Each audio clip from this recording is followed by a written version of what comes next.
Walang nanonood sa'yo? Walang nag-share ng mga post mo? Konti lang ang viewers mo sa tuwing nagde-live ka? Hindi ka sinusuportahan ng mga kamag-anak mo? Kaibigan mo? Kakilala mo? Kapitbahay mo? Pinagtatawanan ka dahil sa pag-reels mo? Pinagtatawanan ka dahil sa paggawa mo ng mga content? Ito ang tatandaan mo. Huwag kang huminto. Huwag kang susuko. Huwag kang papaapekto sa sasabihin ng ibang tao tungkol sa'yo.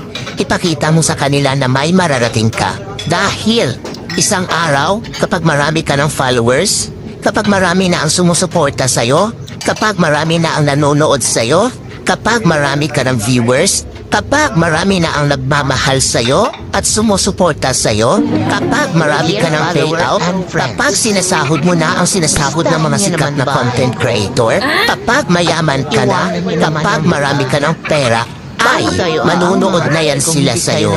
Sila na ang kusang lalaki. Sige na. Engage naman kayo dyan. Libre lang yan, mga marites.